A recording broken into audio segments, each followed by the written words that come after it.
everyone, this is Alfian Agriwala from Tathagat IAS Academy. I welcome you all to our session where we will discuss latest and trending economic issues important from exam point of view. We have with us Dr. Nawazuddin, PhD in Economics. I welcome you, sir, to the Tathagat IAS Academy. Thank you, Alfia, for having me in this program.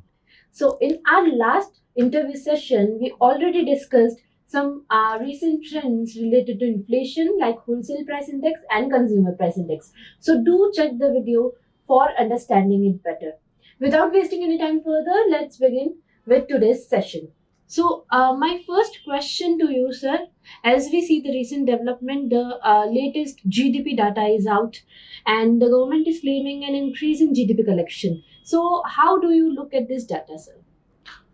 First of all, I think the first week or in the beginning of the second week of this month, there are GDP forecasts released by the NSO, and I think it is for this fiscal year FY 21-22.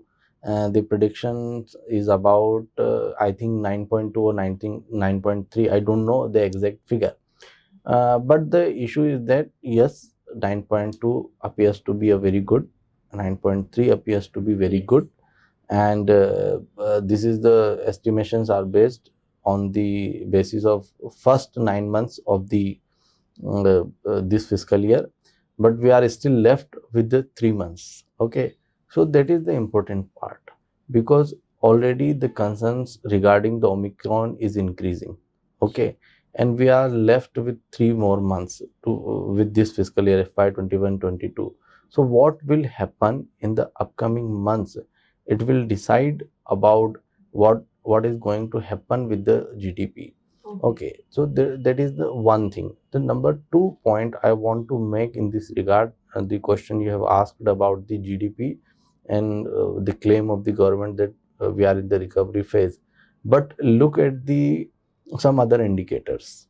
Okay, other than the GDP, if we want to talk about the recovery, okay, so just look at the other indicators. For example, let me give you an example of consumer sentiment survey. Okay, look at the data of the consumer sentiment survey. Okay, for the month of December, there is a decline in the sentiments of the consumers. Okay, so because there are concerns regarding the Omicron, and particularly the households, who are earning less than 10 lakh rupee per year. Okay, so there is a massive decline in their sentiments, okay, about the market, about the economy. So that is an important issue.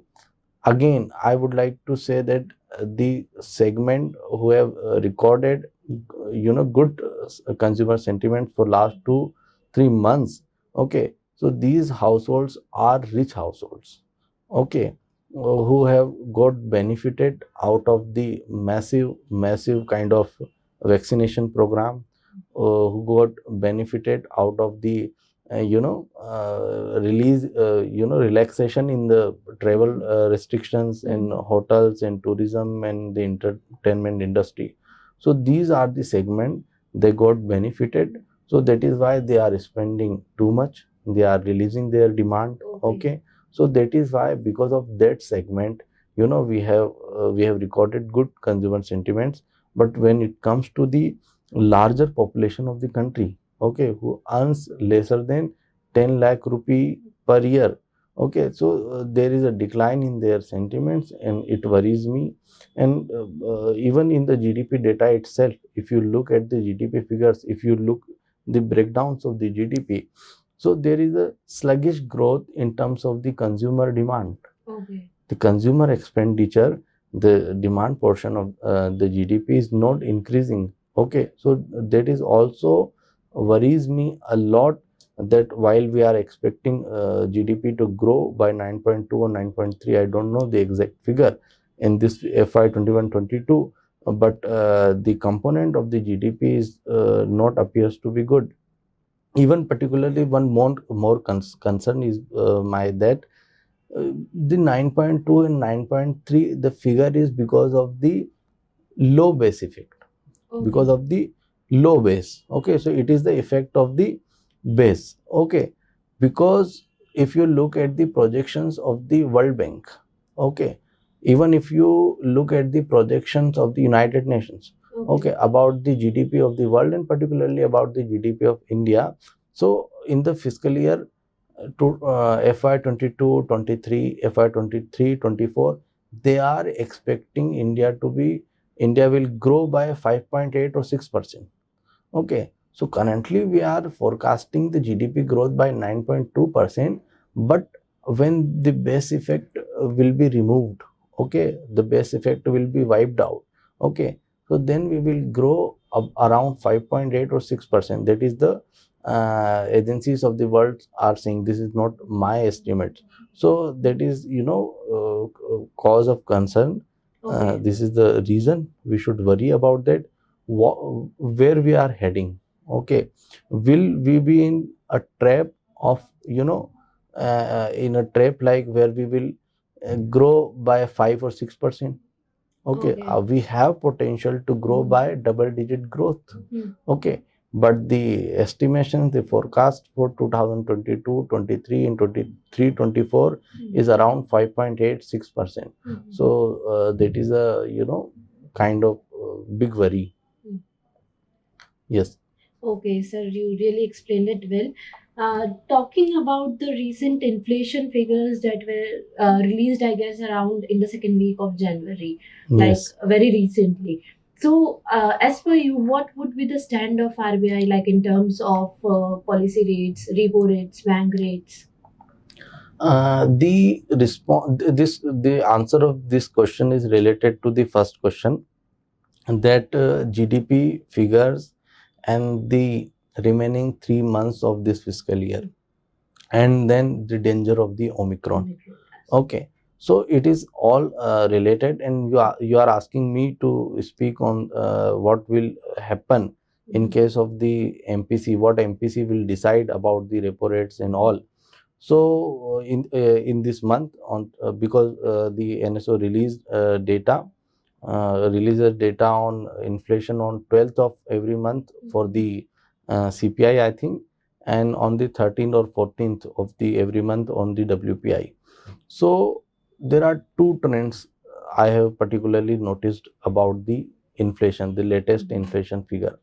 The first thing is that CPI has increased. Okay, it is now for the month of December, because on the 12th of January they released data for the month of December. For the month of December, the figure is around 5.58%. Okay, and we all know the upper limit of the MPC committee of the RBI about the retail inflation is 6%. So we are very close to that upper bound limit. Okay. The second issue I would like to mention here, that I noticed that first the CPI has increased compared to the November figure, and the December figure is around 5.58%. The other thing is that there is only 1 point reduction in the WPI. Earlier the WPI was around 14.58% or something like that. It is now 13.86% or something like that. So there is only 1% reduction in the WPI. Okay, so sooner or later we are going to see that WPI will translate in CPI. Okay, so let me clarify this point further, because you are asking me about to comment on the what will happen about the MPC, what MPC will decide in terms of their policy rate.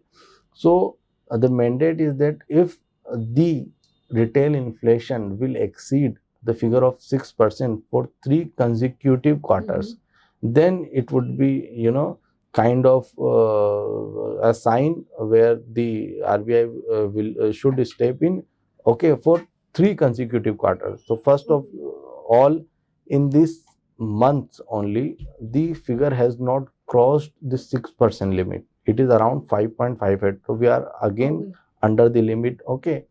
The second thing is that that is why all the policymakers, all the researchers, they are noticing around the world that the move of the central banks, of any central bank, be it the Bank of England, the Fed Reserve of the states, okay, or the Reserve Bank of India, all the central banks, their decisions are in tandem.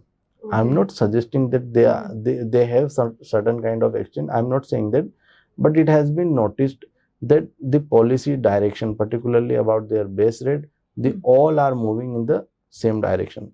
Even if you look at the inflation figures, the inflation figures in all these three countries are, moving in the same direction. So in terms of the Federal Reserve, they have very good employment data. Okay, they came out with a very good employment data, and the inflation is not a big concern in the states also, although their CPI is 84-year high. Okay, but the main reason of the high CPI in the states is because of the price of shelter and the second hand cars. Okay, so this is not a big issue.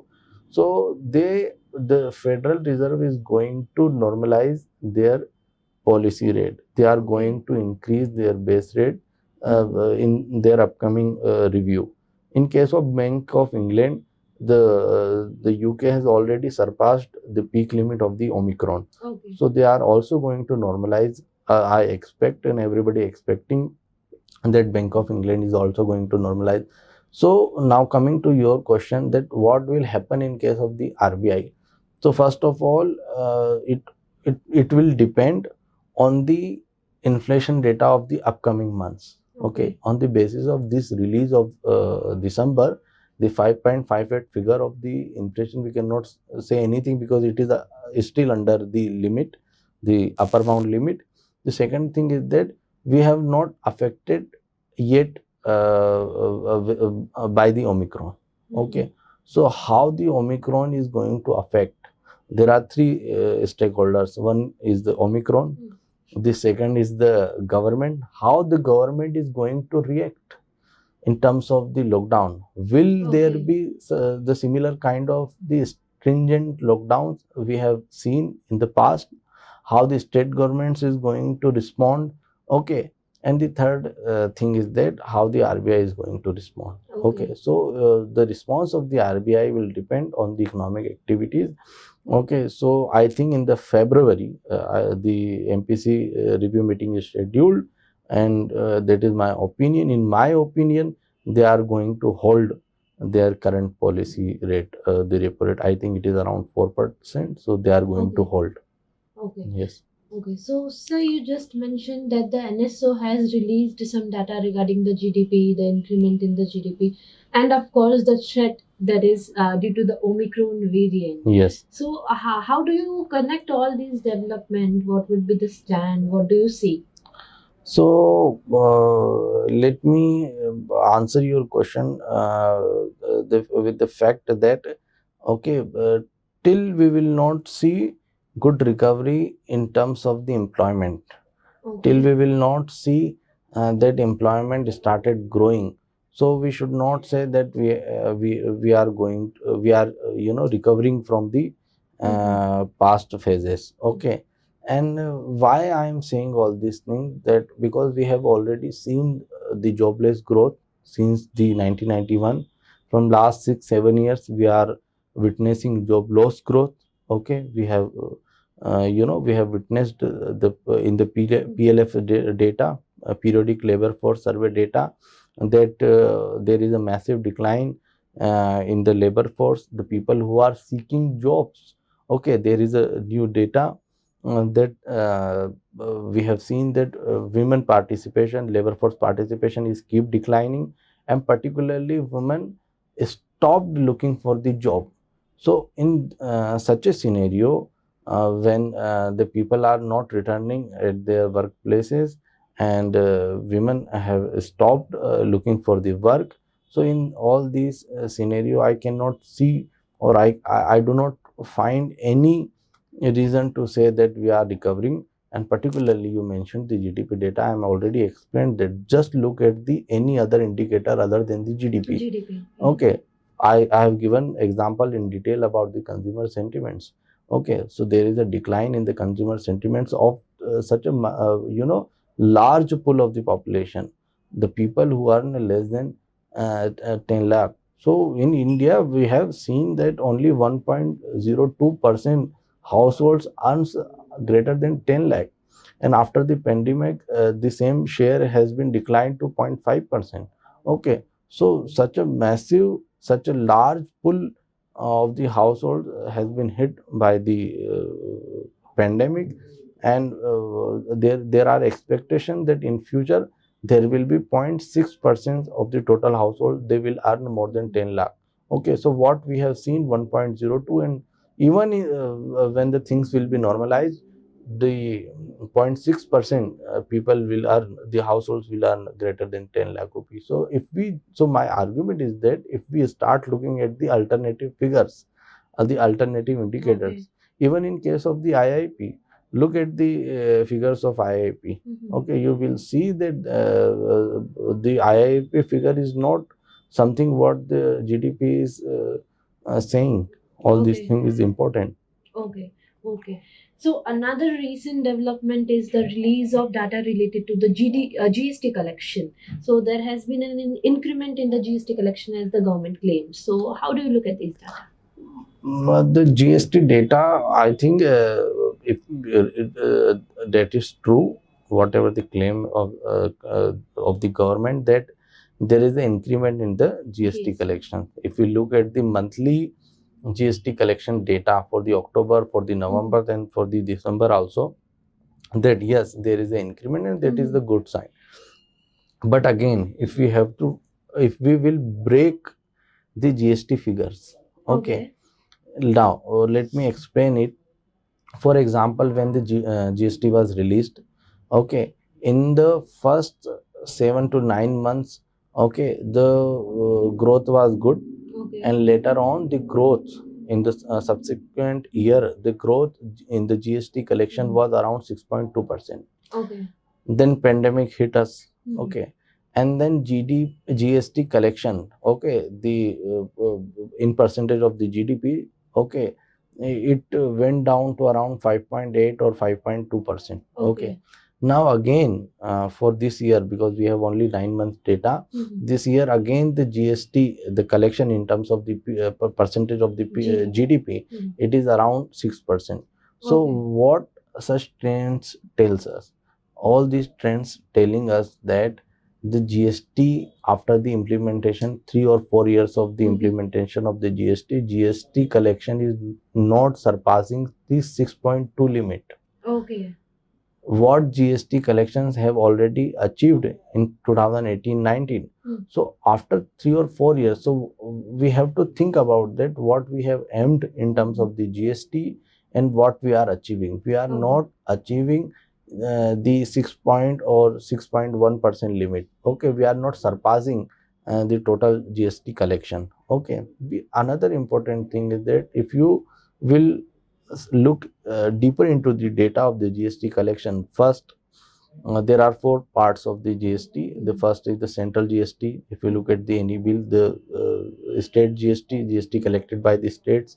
The third is the integrated GST, okay, that includes all these interstate and the import and all these things. The fourth is the compensation cess. Do you know, in terms of the central GST, we have seen a good growth, but in terms of the state GST, we haven't witnessed the kind of growth we have seen in terms of the central GST. So what it shows? It shows that our state GST, the machinery, the GST collection machinery of the states is not efficient as they are in case of the central GST. Second important point is that the state GST collection is not growing as central GST. It means that states having lesser and lesser kind of the resources. Their fiscal strength is, not growing. Okay, if the SGST is the growth in the SGST is lesser than the CGST, then the fiscal kind of capacity of the states is not growing as it is growing in case of the central center. The third point I would like to mention is that the highest growth, the largest component of the growth and the largest amount we have collected okay, from the IGST. Okay, so if you are collecting your the largest or the high part of your tax collection from the imported item, what it shows? If you want to say that the economy is growing, then the CGST and SGST must grow. But the IGST from imports, it is growing. Okay, so what does it show? It shows that whether you are not producing enough and people are importing, number one, or it also shows that you are putting high taxes on the imports. That is why your collection through the IGST import is high. Okay, so all these are details necessary before claiming or jumping on any conclusion. The one more important point I would like to mention is that the fourth part, the compensation says, is going to expire, I think, in the month of the June 2022. Okay, because it was only for the 5 years. In June 2017, and they came up with this compensation says that whatever we will collect from this compensation says, we will transfer it to the states. We will compensate states to their loss of the earlier tax regime. But two things are very important. First of all, in terms of the compensation says, there is no growth. It is stagnated in all these years.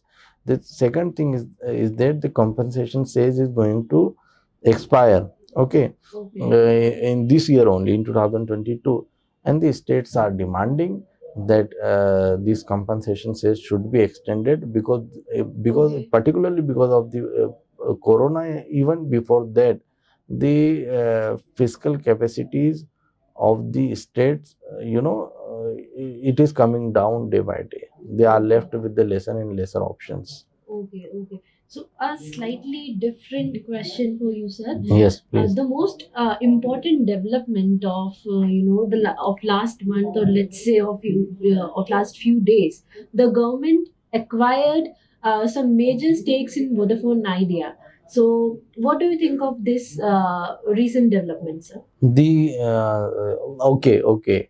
The this news hit the larger media, attention, and gathered larger media attention. So that is the slightly different what we were discussing about the macroeconomy and all. But okay, you have asked me question about to comment on the video Vodafone Idea and the government's gain in terms of the equity. So it all started when the Vodafone Idea and other telecom operators, they failed to deposit their AGR, okay, over a period of time. They have they have generated very high dues. Okay, so even government gave them an option that okay, you are not going to pay. If you are not able to pay, okay, we are giving you an option. Okay, you can convert your dues in terms of the equity. Give us equity, convert your dues in equity, and give us equity. So government gave this idea, this option, this window to the Vodafone Idea around June or April, June 2021. But Vodafone was avoiding this. Voda Idea was avoiding this. They tried their best to raise money from the market to pay to the government, but they failed. And at the end, they have, they picked up this option to convert their dues in terms of equity, and they are going to hand over the equity amount, the equity to the government. But now, what happened, that because this due conversion to the equity, the government become largest stakeholder in the Vodafone Idea. Okay, so the second largest holder is the Vodafone itself. The third largest equity holder is the Idea, owned by the Aditya Birla Group. So government will have around 35 or more than equity in terms of the Vodafone Idea. So now, coming to your question, that whether it is good and how do I see all these development. The first of all, this would be the fourth telecom company that will have the equity of the government. Already MTNL and BSNL is already owned by, all these companies already owned by the government. The third company, in case of the Tata Tele Service, TTL Maharashtra, sorry, government gave them the similar kind of option that convert your dues into equity. And this is the fourth company, what idea, where the government will have such a high equity, okay, around 35%. So it is good or bad? So in terms of the economics, in terms of the textbook examples and all we kind of theories and all we read, so in the free market economy, the exit and entry must be free, okay. So if you are not able to run the business, okay, if you are not able to pay the dues, okay, so then sell your assets and exit the market, okay. Are you getting me? Yes. Okay. I think the due, the amount of the total due was around 16,000 crores. Okay. Or such a big amount belongs to the people of this nation. Okay. So if you are not able to run the business, then sell your assets, okay, capitalize your assets and all, and pay the dues and exit the market. But all these examples, all these things are bookish kind of textbook, because in real life, the current situation we are facing one of the largest kind of crisis in terms of the COVID and now the Omicron and all. Yes. So in this situation, government cannot say that please exit the market if you are not able to run the company. Please exit the market. Government cannot say, because it will increase further, it will further increase the unemployment, Okay. okay. It will increase unemployment, it will give bad reputation in the eyes of the foreign companies, because Voda is the foreign operator, okay. So the it will affect negatively the investment, okay, the foreign investment, because they will find that the government, the regime is not the is not very friendly, okay. It is not very supportive. So government gave this option, because of this corona we are already in the crisis. We cannot, we cannot observe all, we cannot allow them to exit, right? An important thing is that government is not going to take a seat, in the board. It is Okay. okay. So government will have equity. Even government is saying that whenever they will convert this equity again, they can take this equity back from the government. So government is not going to, it will not be a PSU.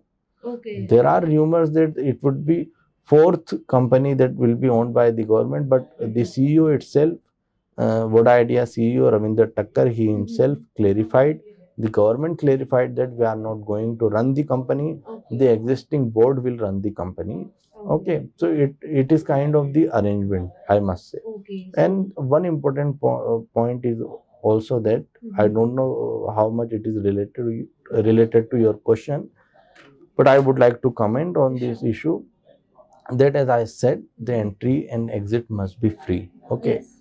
But why all these crises in the telecom sector? First, because of the litigation and all these things in the Supreme Court, 2G controversy and all. When the industry started recovering from that phase, okay, then there was a entry of Geo. Okay. So when you are allowing a particular operator with such a red carpet entry, there were many litigations, there were many complaints to try that please do not allow this operator to run the business on the basis of zero pricing, predatory pricing. Okay, you cannot allow a single operator to take all the customers to because of the offers and all. So Geo entered the market, and all the crisis, what we are witnessing, it is because of the Geo.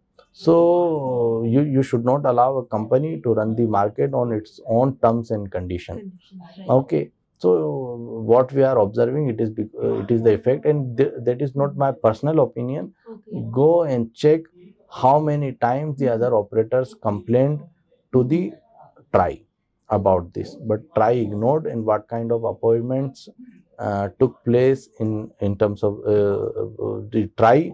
I'm not going to comment on that, but we all know about that. Of course, sir. The news about the crisis in telecom sector has been in news in the recent past. So, of course, we all know about it. It was really such a wonderful session. So Thank beautifully you. explained, sir. Such an insightful session. But we have to end this session now due to time shortage, due to time crunch. So, we will surely meet again in the next session with recent developments, latest developments in economy. So we'll surely do another session with Dr. Nawazuddin. Thank you so much, sir. Thank you so much. And thank you so much, viewers, for listening to us and for joining us. Thank you so much.